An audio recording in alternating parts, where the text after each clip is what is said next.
બની નેતા ને કથાવાળા બે ગુમ થઈ ગયા કે નહીં? તો મારી તમને વિનંતી છે કે મંદિરમાં કે ધર્મના નામે પાવલી પણ આપવાનું બંધ કરી દો. પાવલી નહીં, સ્પષ્ટ એક પાવલી આખું 1 વર્ષ સુધી આપવાનું બંધ કરી દે આખું જીરા ગામ. અને દર મહિને તમને જે ધર્માદો કરવાનું મન થાય એ ધર્માદો જીરા ગામના ફંડમાં આપો. અને જીરા ગામનો કોઈ પણ સમાજનો કોઈ વ્યક્તિ બીમાર પડે અને 1 લાખનું થી લઈને 10 લાખનું દવાખાનું આવે ને ધડ લઈને રોકડા એના પગ પાસે મૂકી શકીએ એ તાકાત તમે ઊભી કરો. અને એ માણસ બેઠો થઈને દોડતો થાય, એનો પરિવાર રાજી થાય, તો એનાથી મોટો ધર્માદો હું નથી માનતો કોઈ દાનપેટી હોય. આ લક્ષ્ય અહીંથી નક્કી કરો. હું કામ મંદિરના નામે પૈસા દેવાના?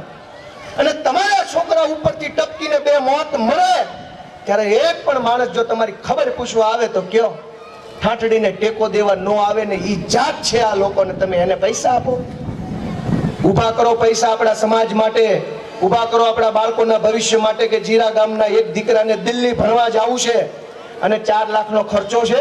આ બધા બેઠા 1000 ની નોટ મૂકે, 4 લાખનો ખર્ચો થાય, દિલ્હીમાં જઈને ભણે અને સુરતનો કલેક્ટર થઈને પાછો આવે ને એનું નામ વિકાસ કહેવાય. દાન પેટીમાં ગમે એટલા નાખો, જિંદગીમાં તમે હાજા માંદા હશો, તમને 5 રૂપિયા નથી પાછા નહીં મળે.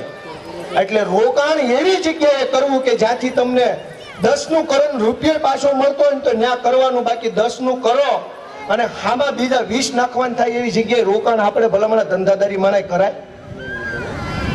એટલે સમાજમાં રોકાણ કરો.